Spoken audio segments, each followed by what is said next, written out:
Yes. मतलब bio में कौन कल से अब मैं स्टार्ट करूं? Yes, ma'am. Yes, ma'am. Viraj was asking notes.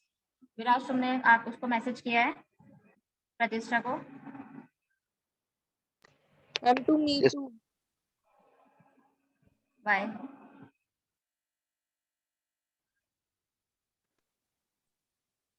Okay. Ionization potential.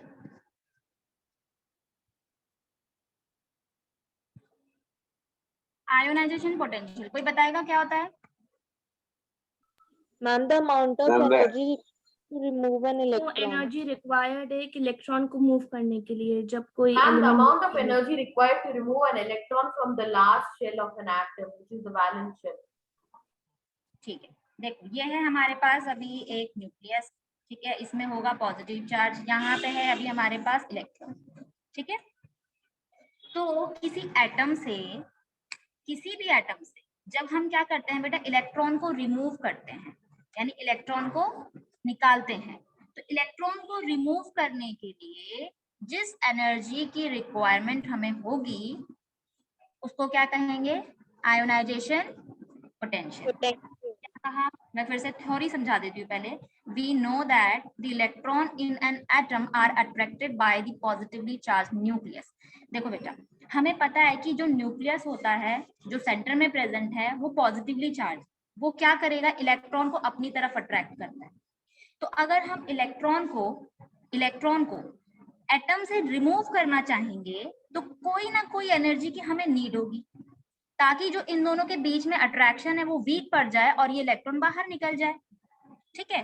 तो जो भी एनर्जी हम इसको देंगे उसको हम नेम दिया है आयोनाइजेशन पोटेंशियल, या आयोनाइजेशन एनर्जी, या आयोनाइजेशन एंथैल्पी। ये बात किस किस को समझ में आई? Yes, miss. Yes, ठीक है, ma'am. ओके। दूसरी डेफिनेशन मैम अगर प्लीज मैं आपको दूसरी डेफिनेशन समझा रही हूँ, समझाऊं विराज? मैम मेरे को समझ में नहीं आई। कौन बोल रहा है? मैम सौरभ। सौरभ। देखो सौरभ, ये हमारे पास अभी एक न्यूक्लियस है, न्यूक्लियस के अंदर क्या प्रेजेंट होता है? पॉजिटिव चार्ज, यानी कि प्रोटॉन्स प्रेजेंट होते हैं, ठीक है। ये हमारे पास है शेल्स, ये हैं शेल्स और ये हैं शेल्स। इन शेल्स में क्या होगा बेटा? हम हमेशा आउटर मोस्ट शेल को लेते हैं, तो आउटर मोस्ट शेल में प्रेजेंट होंगे इलेक्ट्रॉन। तो इलेक्ट्रॉन और पॉजिटिव चार्ज, अब ये देखो ना बेटा, जो पॉजिटिव चार्ज होता है वो इलेक्ट्रॉन को अपनी तरफ अट्रैक्ट कर रहा होगा, ठीक है। फोर्स ऑफ अट्रैक्शन क्या होगा? ज्यादा होगा, या जितना भी फोर्स ऑफ अट्रैक्शन होगा हमें उसको करना है बेटा वीक। क्यों? अब ये वीक कैसे होगा? ताकि मैं इस इलेक्ट्रॉन को बाहर निकाल पाऊं। अब जैसे ही ये इलेक्ट्रॉन बाहर आएगा, जैसे ही ये इलेक्ट्रॉन बाहर आएगा, तो इसके लिए इसको कोई ना कोई एनर्जी तो चाहिए ना। बिना एनर्जी के क्या इलेक्ट्रॉन निकल जाएगा? पहले ये बताओ। तो जो एनर्जी हम इस एटम को दे रहे हैं, उसके आउटर मोस्ट शेल में से इलेक्ट्रॉन लूज करने के लिए, जो एनर्जी हम इसको दे रहे हैं इलेक्ट्रॉन को लूज करने के लिए, और इनके बीच में जो फोर्स ऑफ अट्रैक्शन बॉन्ड जो बना है उसको ब्रेक करने के लिए, तो कोई ना कोई एनर्जी तो चाहिए कि अपने आप ही ब्रेक हो जाएगा। सौरभ, मैम चाहिए।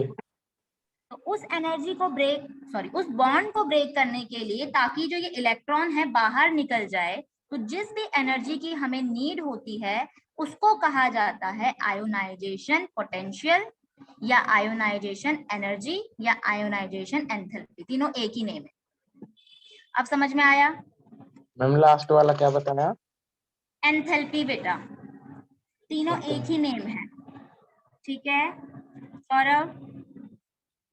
Okay ma'am. ओके, तो किसी भी एटम से जो भी इलेक्ट्रॉन हमें हटाना है उसके लिए हमें चाहिए होगी एनर्जी। एनर्जी जो हम इसको दे रहे हैं एटम को, उस एनर्जी को कह रहे हैं हम आयोनाइजेशन एनर्जी। ओके, अब मैं आ रही हूँ डेफिनेशन पर। तो डेफिनेशन है the energy required to remove an electron from a neutral isolated gaseous atom. अब ये है बेटा आपके पास एक एटम, ये है आपके पास अभी एक एटम जिसमें हो क्या रहा है, अभी कुछ नहीं है, ठीक है। यहाँ पे बात की गई है बेटा न्यूट्रल, कोई मैम आवाज नहीं आ रही। वॉइस नहीं आ रही है। मेरी वॉइस नहीं आ रही है, अभी आ रही है? Yes miss. यस मैम अब आ रही है। ठीक है, तो द एनर्जी रिक्वायर्ड, जो एनर्जी की रिक्वायरमेंट होगी एक एटम को इलेक्ट्रॉन को रिमूव करने के लिए from a neutral isolated gaseous atom. यहाँ पे न्यूट्रल का मतलब है बेटा नो चार्ज, कोई पॉजिटिव नेगेटिव चार्ज ना हो, ठीक है। दूसरा आइसोलेटेड गैसियस, अब आइसोलेटेड का मतलब बेटा एक ही एटम होना चाहिए, उसके साथ कोई और एटम ना जुड़ा हो, आइसोलेट अलग हो। डेफिनेशन फिर बताना। गैसेस एटम की बात इसलिए कही जा रही, गैसेस एटम, गैसेस का मतलब क्या है? देखो बेटा गैसेस स्टेट में हम इसलिए लेते हैं क्योंकि जो एटम है गैसेस स्टेट में ही उसके एटम क्या होते हैं, बहुत दूर दूर होते हैं, पहले इतना समझो। या अगर आप अदर डेफिनेशन अगर मैं आपको बोलूं कि हम क्यों गैसेस स्टेट को ले रहे हैं, देखो बेटा इसलिए लिया जाता है क्योंकि अगर हम सॉलिड की बात करेंगे अगर और लिक्विड की बात करेंगे, सॉलिड में तो पार्टिकल्स बहुत पास पास होते हैं तो इसमें ज्यादा एनर्जी चाहिए होगी, इसी तरीके से लिक्विड में भी चाहिए होगी। गैस ऐसा है जिसमें कम एनर्जी दे करके हम क्या कर सकते हैं, इलेक्ट्रॉन को रिमूव कर सकते हैं, इसीलिए यहाँ पे गैसेस स्टेट कहा गया है। इतना समझ में आया? तो neutral means no charge, atom isolated मतलब एक एटम होना चाहिए, गैसेस इसलिए ले रहे हैं बेटा हम, सॉलिड लिक्विड नहीं लेंगे, ठीक है, गैस ले रहे हैं। अभी मैंने रीजन बता दिया है, मैं रिपीट नहीं करूंगी। इसको हम कन्वर्ट कर रहे हैं बेटा, अभी जिस बारे में मैंने बताया इसको मैं कन्वर्ट कर रही हूँ किसमें, जब ये एक पॉजिटिवली चार्ज गैसेस आयन में कन्वर्ट हो जाएगा एनर्जी दे करके, तो उसको कहा जा रहा है बेटा उस एनर्जी को आयोनाइजेशन एनर्जी। ये बात किस किस को समझ में आई? अदरवाइज मैं दोबारा रिपीट करूंगी। Yes ma'am. ओके, एक्सक्यूज हमने अभी क्या पढ़ा? यस बोलो। मिस मतलब हम लोग को आउटर मोस्ट शेल से सिर्फ एक ही इलेक्ट्रॉन रिमूव करना है कि आउटर मोस्ट शेल में जितने भी इलेक्ट्रॉन्स हैं उनको रिमूव करने के लिए?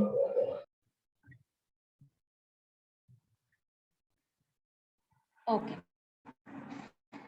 देखो बेटा, ठीक है मैंने अभी आपको बता दिया है, कन्वर्ट हो जाएगा किसमें, किसमें, एक चार्ज गैसेस आयन में, यानी उसके ऊपर चार्ज लग जाएगा। जब किसी एटम में कोई चार्ज लग जाएगा यानी कि पॉजिटिव चार्ज, तो पॉजिटिव चार्ज बनने में जो इसको एनर्जी लगी है उसको कह रहे हैं हम आयोनाइजेशन एनर्जी, ठीक है। अब जब इसमें से एक इलेक्ट्रॉन रिमूव हो रहा है तो उसको कहते हैं बेटा हम फर्स्ट आयोनाइजेशन एनर्जी, यानी एक इलेक्ट्रॉन को रिमूव करने में, एक इलेक्ट्रॉन को रिमूव करने में जो एनर्जी लगी है उसको कह रहे हैं बेटा हम फर्स्ट आयोनाइजेशन एनर्जी। ये बात क्लियर हुई प्रतिष्ठा? Yes miss. ठीक है, माना ये सबको क्लियर हो गया है ना? Yes miss. Very good. कुछ नहीं है बेटा, इलेक्ट्रॉन हमें रिमूव करने हैं, उसके लिए जो हम एनर्जी लगेगी वही हम पढ़ रहे हैं बस, और कुछ नहीं है। इलेक्ट्रॉन हटाना है, इलेक्ट्रॉन हटाने के लिए कोई ना कोई एनर्जी चाहिए। जैसे हम रनिंग करते हैं ना, तो रनिंग के लिए क्या चाहिए, हमें एनर्जी चाहिए, ठीक है। ऐसे ही इनको भी एनर्जी चाहिए होती है बेटा, जब एनर्जी मिलेगी तभी तो काम करेंगे, ठीक है। तो अभी प्रतिष्ठा ने पूछा जैसे, हाँ चलो आगे, फॉर एग्जाम्पल मैंने अभी डायरेक्ट 3 इलेक्ट्रॉन ले लिए, ठीक है। जैसे एल्यूमिनियम ले लो बेटा, एटॉमिक नंबर बताओ एल्यूमिनियम का कितना होता है? 13। इलेक्ट्रॉनिक कॉन्फ़िगरेशन बनाओ। 283। गुड। आउटर मोस्ट शेल में कितने हैं प्रतिष्ठा? 3 शेल कितने बनाओ? मिस 3। कौन से पीरियड का है? 3rd period. Group number? 13th group. अब देखो, तो जब किसी एटम से फर्स्ट इलेक्ट्रॉन को रिमूव किया जा रहा है तो उसके लिए जो एनर्जी की रिक्वायरमेंट होगी उसको तो हमने कह दिया है बेटा फर्स्ट आयोनाइजेशन एनर्जी, अगर दूसरे इलेक्ट्रॉन को बेटा मैं रिमूव करूंगी तो थोड़ा सा दिमाग लड़ाओ, माना इससे एक इलेक्ट्रॉन निकल गया तो क्या होगा बेटा, प्रोटॉन में चार्जेस बड़ा हैवी, वो क्या करेगा, इस जो आउटर मोस्ट शेल है उसको अपनी तरफ अट्रैक्ट करेगा। जैसे ही वो अपनी तरफ अट्रैक्ट करेगा तो इसका साइज थोड़ा सा छोटा हो जाएगा।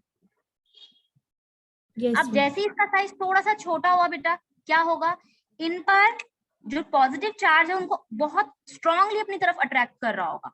जब स्ट्रांगली अपनी तरफ अट्रैक्ट कर रहा होगा तो सोचो जो एनर्जी मैं सेकंड वाले इलेक्ट्रॉन को रिमूव करने के लिए लगाऊंगी वो एनर्जी ज्यादा होगी या कम, फर्स्ट वाले से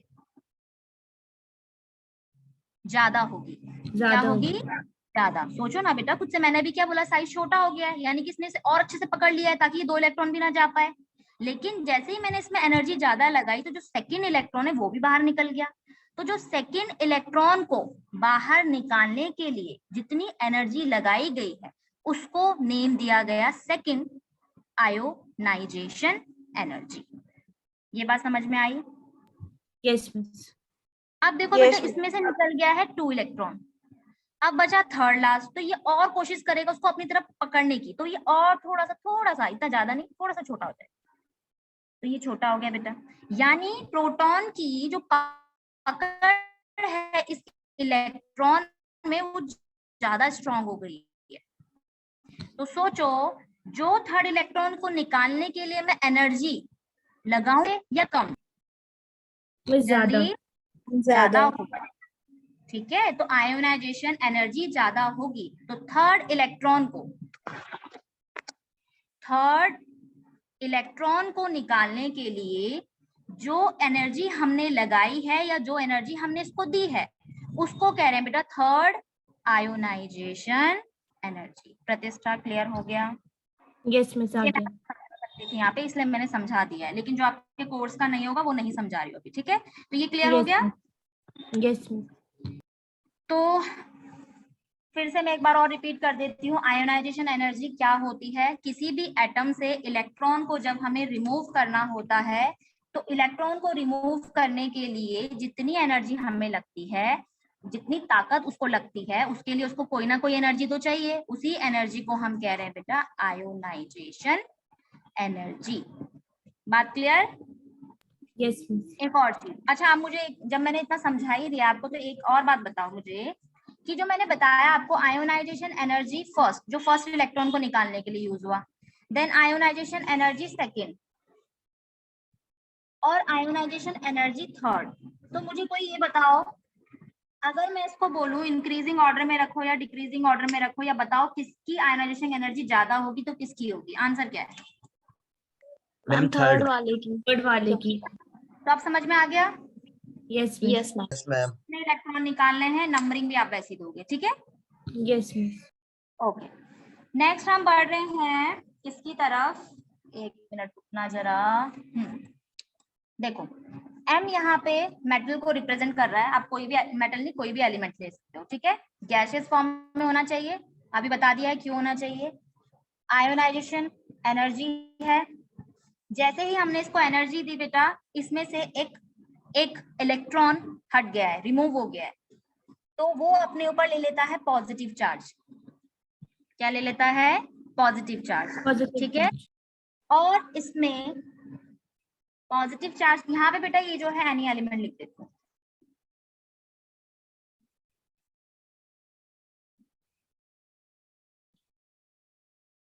आयोनाइजेशन एनर्जी दी, पॉजिटिव चार्ज मिल गया इसको। ठीक है, यहाँ पे ये पॉजिटिव चार्ज को हम क्या बोलते हैं, कैटायन या एनायन? कैटायन। कैटायन। मैंने बताया था पॉजिटिव कैटायन में टी याद रखो, टी पॉजिटिव साइन को इंडिकेट कर रहा है तो कैटायन। ठीक है, बाकी जो दूसरा बचा है वो एनायन। इतना समझ में आया? Yes miss. तो फिर से आयोनाइजेशन एनर्जी क्या है, किसी भी एलिमेंट को आप क्या करोगे, एनर्जी दे करके उसमें जो कैटायन फॉर्म होगा उसको हम कह रहे हैं ionization energy. That's it. Okay, अब हम देखते हैं यूनिट।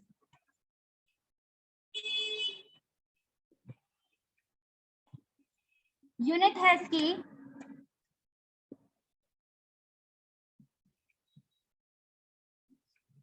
अच्छा, जो आयोनाइजेशन एनर्जी है बेटा उसको मेजर किया जाता है इलेक्ट्रॉन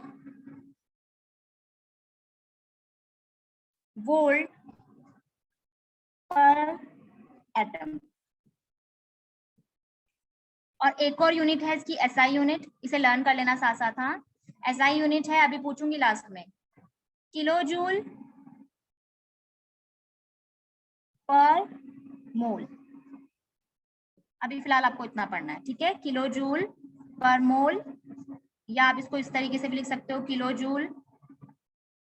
फटाफट से इसको लर्न करो साथ साथ, कुछ ना कुछ तो लर्न भी करना पड़ेगा ना बेटा। चलो, हो गया।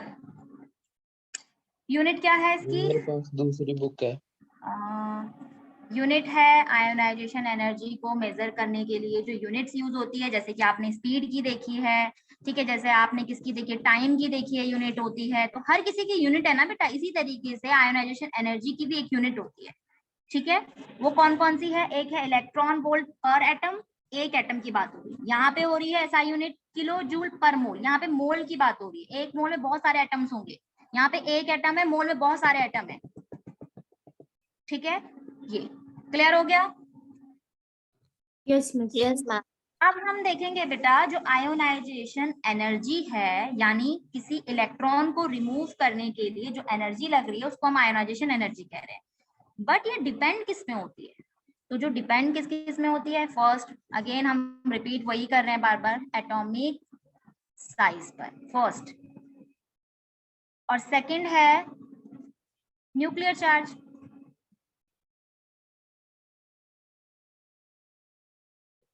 तो हम फर्स्ट पढ़ रहे हैं एटॉमिक साइज। सोचो, जितना बड़ा एटॉमिक साइज होगा, फर्स्ट मैं यहाँ पे बना देती हूँ एक, सेकंड, तो जितना बड़ा एटॉमिक साइज होगा बेटा, force of attraction, force of attraction जो होगा इलेक्ट्रॉन इनके बीच में, किसमें ज्यादा होगा? इसमें तो स्ट्रॉन्ग होने वाला है, और इसमें क्या होने वाला है? वीक। तो जितना बड़ा साइज, फोर्स ऑफ अट्रैक्शन जो होगा उतना वीक होगा, ठीक है। जब फोर्स ऑफ अट्रैक्शन वीक होगा तो इलेक्ट्रॉन को रिमूव करने के लिए आयोनाइजेशन एनर्जी कम या ज्यादा? मैम कम। जो बड़ा वाला है उस पे कम लगेगी।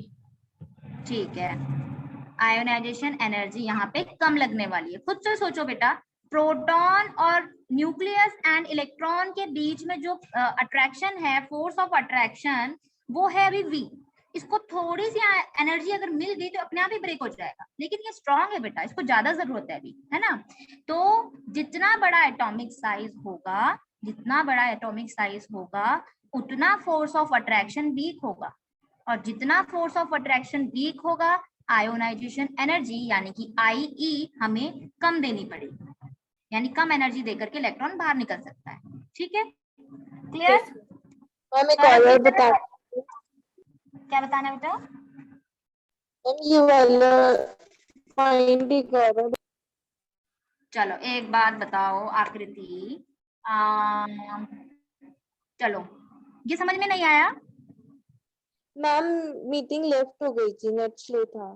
चलो ठीक है, फर्स्ट है एटॉमिक साइज, ठीक है, जिस पर अभी मैंने क्या बताया बेटा कि जो आयोनाइजेशन एनर्जी है वो डिपेंड किस किस पर कर रही है। तो फर्स्ट तो एटॉमिक साइज पे कर रही है, दूसरा न्यूक्लियर चार्ज पे कर रही है। तो जो फर्स्ट एटॉमिक साइज है वो उस पर डिपेंड कैसे कर रही है? देखो बेटा, अभी अभी मैंने आपको क्या बताया, हमारी आयोनाइजेशन एनर्जी होती क्या है? इलेक्ट्रॉन को रिमूव करने के लिए जितनी एनर्जी की हमें नीड होगी उसको हम आयोनाइजेशन एनर्जी कह रहे हैं। तो डिपेंड भी तो उन्हीं पे करेगी। तो फर्स्ट क्या है? Atomic size. जितना बड़ा एटॉमिक साइज होगा फोर्स ऑफ अट्रैक्शन उतनी वीक होती चली जाएगी। अब फोर्स ऑफ अट्रैक्शन वीक हो गई तो आयोनाइजेशन एनर्जी भी तो कम लगेगी बेटा। अब देखो इनका और इसका, ऐसे समझो कि एक हाथ आपने इतनी टाइट पकड़ा है और एक हाथ थोड़ा इधर पकड़ा है। अब मैं इसमें अगर कुछ मारूं बीच में तो जल्दी छूट जाएगा हाथ, और इसमें क्या है बहुत टाइट है तो मैं इसमें बहुत ज्यादा एनर्जी देनी पड़ेगी तब जाकर के ये ब्रेक होगा। लेकिन यहाँ पे देखो ना, दूर है, इस तरीके से है, मैं थोड़ा सा अगर इसमें हाथ में मारूं, अगर डंडे से मार दूं तो क्या होगा, हाथ छूट जाएगा क्योंकि हम दोनों का हाथ स्ट्रांगली नहीं पकड़ा हुआ है। तो इसी तरीके से इनके बीच में फोर्स ऑफ अट्रैक्शन वीक है अभी। तो जरा सा एनर्जी अगर मैं दूंगी इनको तो ये ब्रेक हो जाएगा और इलेक्ट्रॉन भाग जाएगा। समझ में आया? Yes ma'am. नहीं आया तो पूछ लो दोबारा। समझ आ गया सबको? Yes ma'am. Yes very miss. ठीक है। नेक्स्ट हम पढ़ेंगे सेकंड न्यूक्लियर चार्ज के बारे में। सेकंड है हमारे पास न्यूक्लियर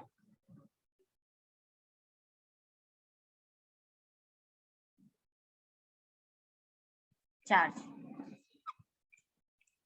ओके, सोचो न्यूक्लियर चार्ज होता कहाँ है? आकृति। Ma'am in the centre of nucleus. Very good, nuclear charge होता है सेंटर में। चलो, अब जितना ज्यादा चार्ज होगा न्यूक्लियस में उससे क्या फायदा होगा? वो मैम उससे इलेक्ट्रॉन को उतने ही ग्रेटर फोर्स से अपनी ओर अट्रैक्ट करेगा। इसके पास पावर ज्यादा है बेटा सेंटर वाले के पास, तो ये क्या करेगा, जितने भी इलेक्ट्रॉन होंगे उनको क्या करेगा, अपनी तरफ अट्रैक्ट करेगा। ठीक है, तो न्यूक्लियर चार्ज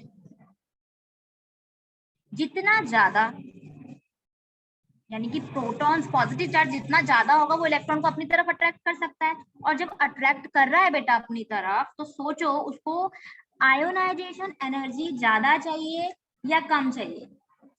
मैम ज्यादा। ज्यादा चाहिए। ज्यादा चाहिए। कौन बताएगा इसका? प्रतिष्ठा ने बोल दिया। मिस ज्यादा मैम चाहिए ज्यादा। होगी क्योंकि न्यूक्लियर चार्ज ज्यादा है तो फोर्स ऑफ अट्रैक्शन ज्यादा है, तो निकालने के लिए इलेक्ट्रॉन ज्यादा एनर्जी चाहिए। ठीक है, तो कहने का मतलब है बेटा ये है हमारा एक एटम जिसमें है प्रोटॉन। जितने नंबर ऑफ प्रोटॉन ज्यादा होंगे, यानी कि न्यूक्लियर चार्ज जितना ज्यादा होगा वो इलेक्ट्रॉन को उतनी ही ताकत से पकड़ के रखेगा। अब जितने ही स्ट्रांगली उसने उसको पकड़ा है, यानी कि अपनी तरफ अट्रैक्ट कर रहा है, तो हमें आयोनाइजेशन एनर्जी, हमें उसको ज्यादा एनर्जी से ब्रेक करना पड़ेगा ना, तभी तो इलेक्ट्रॉन बाहर भागेंगे, वरना तो जाएंगे ही नहीं। ठीक है, तो हमें क्या करना पड़ेगा, इसको ब्रेक करने के लिए ज्यादा आयोनाइजेशन एनर्जी देनी पड़ेगी। क्लियर? Yes miss.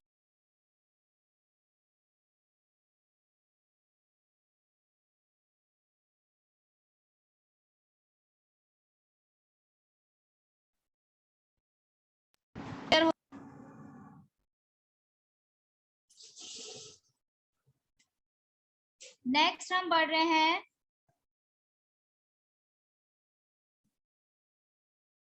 ओके तो हमने देख लिया कि जो आयोनाइजेशन एनर्जी है वो डिपेंड करती है एटॉमिक साइज में एंड न्यूक्लियर चार्ज में।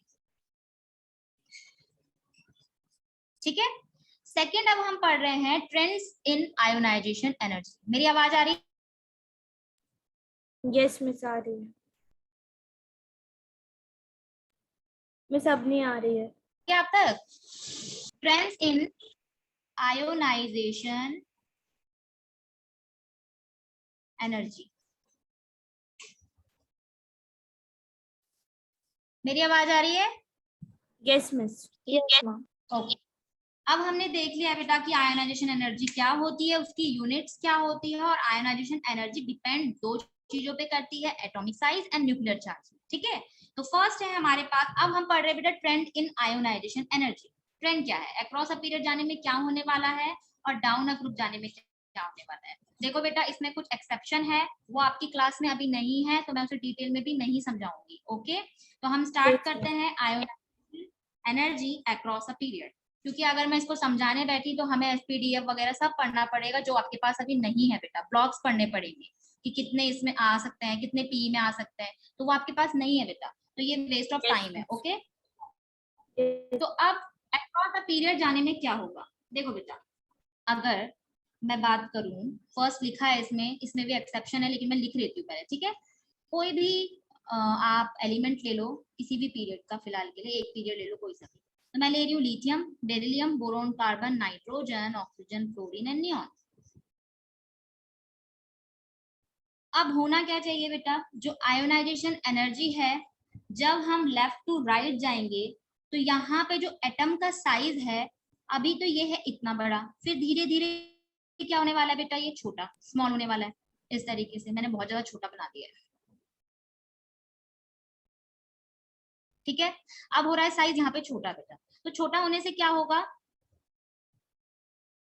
जो पॉजिटिवली चार्ज यानी कि जो बीच में प्रोटॉन है, जो बीच में प्रोटॉन है वो भी तो इंक्रीज कर रहे हैं। अब प्रोटॉन अगर इंक्रीज करेंगे तो उसे अपनी तरफ अट्रैक्ट कर रहे हैं इलेक्ट्रॉन को, यानी लेफ्ट टू राइट जाने पर जो नंबर ऑफ शेल है वो तो सेम रहने वाली है, जो नंबर ऑफ इलेक्ट्रॉन है वो इंक्रीज करने वाले हैं, एक एक इंक्रीज करेगा, ठीक है, एक साथ ज्यादा नहीं करेंगे, एक एक नंबर इंक्रीज करेगा। तो जब नंबर ऑफ इलेक्ट्रॉन बढ़ रहा है, नंबर ऑफ प्रोटॉन बढ़ रहा है, तो नंबर ऑफ प्रोटॉन बढ़ने से अगेन वही वो क्या करेगा, इलेक्ट्रॉन को अपनी तरफ अट्रैक्ट करेगा, और जब वो इलेक्ट्रॉन को अपनी तरफ अट्रैक्ट करेगा तो साइज हो जाएगा छोटा। अब साइज छोटा होने से क्या होने वाला है, प्रतिष्ठा या जोया? में साइज छोटा होने से जो न्यूक्लियर पुल है वो बढ़ जाएगा, तो जो फोर्स ऑफ अट्रैक्शन है between the protons and electrons वो ज्यादा है, तो ज्यादा आयोनाइजेशन एनर्जी चाहिए पड़ेगी इलेक्ट्रॉन्स को रिमूव करने के लिए आउटर मोशन से। Very good. तो यहाँ पे बेटा हम लेफ्ट टू राइट जा रहे हैं, लेफ्ट टू राइट जाने पे आपको दिख रहा है सबको कि साइज बहुत छोटा हो रहा है। साइज छोटा होने से जो इलेक्ट्रॉन और प्रोटॉन के बीच में जो अट्रैक्शन होगा वो ज्यादा होगा, जिस वजह से मुझे आयोनाइजेशन एनर्जी को ज्यादा देना पड़ेगा। यानी अगर हम लेफ्ट टू राइट जाते हैं, क्रॉस अ पीरियड जाते हैं, तो जो आयोनाइजेशन एनर्जी है वो इंक्रीज करती है।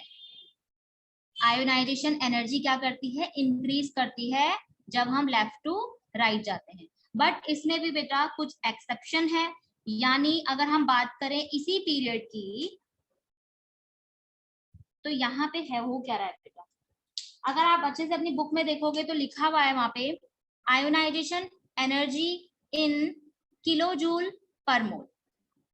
यहाँ पे आपको कोई वैल्यू दी गई है, यानी कि एनर्जी दी गई है, देखो 899 है, 801 है, 1088, 1402 एंड 1312, 1681, 208।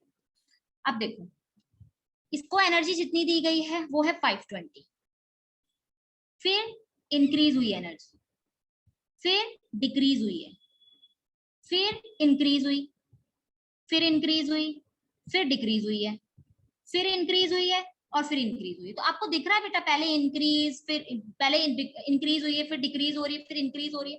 तो यहाँ पे अभी तक जो हमने पढ़ा कि आयोनाइजेशन एनर्जी क्या होती है, इंक्रीज होती है, वो तो इंक्रीज ही रही है बेटा। अगर हम यहाँ से यहाँ पे देखेंगे तो इधर से इधर जाएंगे तो इंक्रीज ही हो रही है, बट बेटा यहाँ पे कुछ एक्सेप्शन है, वो है बेरिलियम एंड नाइट्रोजन। इसमें अगर आप देखोगे तो ये है 899, इसके बाद देखो कम हो रही है एनर्जी, और यहाँ पे देखोगे तो ये इंक्रीज हो तो रही है, फिर देखो ये कम होने लगी। तो इन दोनों को छोड़ करके अभी देखो यहाँ पे यही एक्सेप्शन है बेटा इसमें, ठीक है। तो जैसा हमने पढ़ा था अभी वो दिख नहीं रहा है, यहाँ पे कंटिन्यूटी नहीं बन रही है बेटा, ठीक है, इतना समझ में आया? Yes miss. अब मैं थोड़ा सा इतना समझा देती हूँ ऐसा क्यों होता है, आपके सिलेबस में नहीं है बट मैं ये बता देती हूँ बेटा कि अगर हम एसपीडीएफ में जाएं तो जो ये ब्लॉक होते हैं बेटा, इसमें जो इलेक्ट्रॉन होते हैं वो होते हैं फुल, यहाँ पे बात करूँ अगर, और यहाँ पे पी ब्लॉक की बात करूँ तो यहाँ पे फुल नहीं होते हैं, तो इनको ज्यादा एनर्जी चाहिए होती है, ठीक है, इतना समझ में आया? तो ये नहीं है आपके बेटा सिलेबस में, कंफ्यूज हो जाओगे, इससे Yes. अच्छा है ना समझाओ। ओके, नेक्स्ट हम देखते हैं ma'am ma'am yes yes yes, बोलो बोलो। मैम ये एक्सेप्शंस मैम ये हर पीरियड में होंगे? जिसमें मैंने लिखा है ऐसे मैम ये याद करने हैं? ऑफ कोर्स करने हैं, क्यों नहीं करने हैं? मैम ठीक सारे है? एलिमेंट्स के करना है? नहीं बेटा, सिर्फ इन दोनों के कर लेना। Okay ma'am. ऐसे ही हम देखें बेटा, सोडियम, मैग्नीशियम, एल्यूमिनियम, लिख लेती हूँ, silicon, phosphorus, sulphur, chlorine, argon. अब देखो बेटा यहाँ पे क्या हो रहा है, इसमें भी एक्सेप्शन है।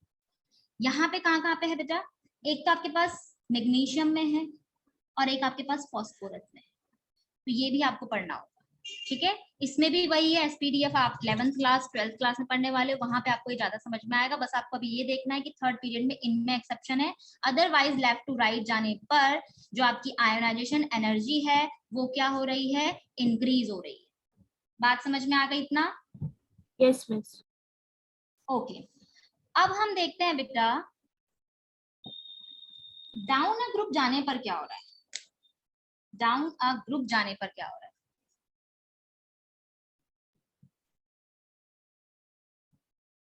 देखो, हम जा रहे हैं नीचे की तरफ, ठीक है, top to bottom.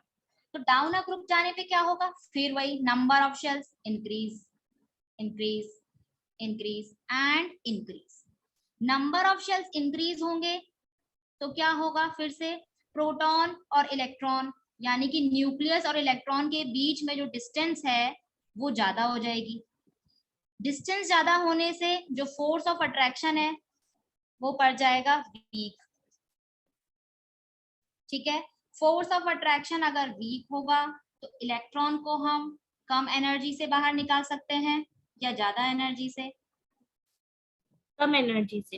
Come energy से निकाल सकते हैं। फिर से वही, क्यों? क्योंकि फोर्स ऑफ अट्रैक्शन वीक पड़ चुका है। आप थोड़ी सी एनर्जी दोगे, वहां से इलेक्ट्रॉन बाहर निकल जाएगा, ठीक है। यहाँ पे एनर्जी दोगे तो इतनी जल्दी नहीं निकलेगा, लेकिन यहाँ पे इजीली वो निकल जाएगा थोड़ी सी एनर्जी देने पर, क्योंकि डिस्टेंस ज्यादा है। Okay, yes miss. नेक्स्ट हम बढ़ते हैं, एक नोट लिखा है उसको भी रीड कर लेते हैं।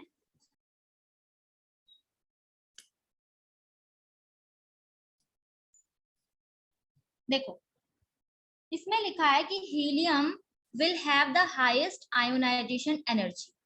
जो हीलियम होता है बेटा, सबसे पहले तो ये कौन है? नोबल गैस है। नोबल गैस मैंने आपको बताई थी अपने आप में होती है किंग, इनको किसी की जरूरत नहीं होती, ठीक है। तो नोबल गैस में सबसे छोटा साइज है बेटा आपके हीलियम का, ठीक है। अब साइज छोटा होने की वजह से इलेक्ट्रॉन और न्यूक्लियस के बीच में जो बॉन्ड होगा वो स्ट्रांग होगा या वीक? स्ट्रॉन्ग होगा। जल्दी बोलो। मिस, स्ट्रांग प्रोटॉन होगा। इलेक्ट्रॉन्स के लिए स्ट्रॉन्ग होगा। तो ये फोर्स ऑफ अट्रैक्शन की वजह से आयोनाइजेशन एनर्जी क्या होगी? ज्यादा देनी पड़ेगी या कम? ज्यादा ज्यादा। देनी पड़ेगी। तो इसीलिए अगर आप लेफ्ट टू राइट जाओगे तो आपको वहां पे हीलियम ही मिलने वाला है, ठीक है। तो हीलियम जो होता है वो हाईएस्ट आयोनाइजेशन एनर्जी, इसको सबसे ज्यादा एनर्जी देने की जरूरत होती है, तभी जाकर के इससे इलेक्ट्रॉन रिमूव हो पाता है। ये बात किस किस को समझ में आ गई? यस मिस, मैम आ गई। ठीक है। बट जो सीजियम होता है बेटा, अगर आप ग्रुप 1 में जाओगे, ग्रुप 1 में देखो सबसे पहले फ्रेंसियम से ऊपर, ग्रुप 1 में फ्रेंसियम से ऊपर जरा नजर डालो। ग्रुप 1 के बारे में बात कर रही हूँ। ग्रुप 1 में सीजियम। अगर आप देखोगे सीजियम, राइट, तो सीजियम क्या होता है बेटा? इसका नंबर ऑफ शेल है 6, 1 2 3 4 5। देखो, तो यहाँ पे क्या हुआ बेटा? जो डिस्टेंस है वो ज्यादा है। डिस्टेंस ज्यादा यानी कि force of attraction weak. Force of attraction अगर कम है इन दोनों के बीच में, तो आयोनाइजेशन एनर्जी कम दूं या ज्यादा दूं जिससे इलेक्ट्रॉन बाहर निकल जाए? कम। कम दूंगी, तो आयोनाइजेशन एनर्जी कम देने पर इलेक्ट्रॉन इजीली बाहर निकल जाएगा। तो यहाँ पे जो बात की जा रही है हीलियम की, तो हीलियम से इलेक्ट्रॉन रिमूव कर पाना बहुत मुश्किल है, क्योंकि इन दोनों के बीच में फोर्स ऑफ अट्रैक्शन बहुत ज्यादा स्ट्रांग है। लेकिन इसी तरीके से अगर सबसे कम देखे किसको एनर्जी की नीड होती है, तो वो है हमारा सीजियम। नंबर ऑफ शेल्स है बेटा 6। इलेक्ट्रॉन बहुत दूर होने से फोर्स ऑफ अट्रैक्शन बहुत वीक हो जाता है, जिस वजह से इलेक्ट्रॉन को या इस एटम को बहुत कम एनर्जी देके हम इलेक्ट्रॉन को बाहर निकाल सकते हैं, ठीक है। इतना समझ में आ गया? Yes miss. Very good. ये तो होता है आपका आयोनाइजेशन एनर्जी कंप्लीट, ठीक है। अब हम बढ़ते हैं इलेक्ट्रॉन एफिनिटी की तरफ। तो इलेक्ट्रॉन एफिनिटी, ओके, इसमें अभी मैंने फ्रेंसियम पढ़ाना है आपको। मैम मीटिंग एंड होने वाली है। हम्म, मैम मीटिंग एंड होने वाली है। यस। इलेक्ट्रॉन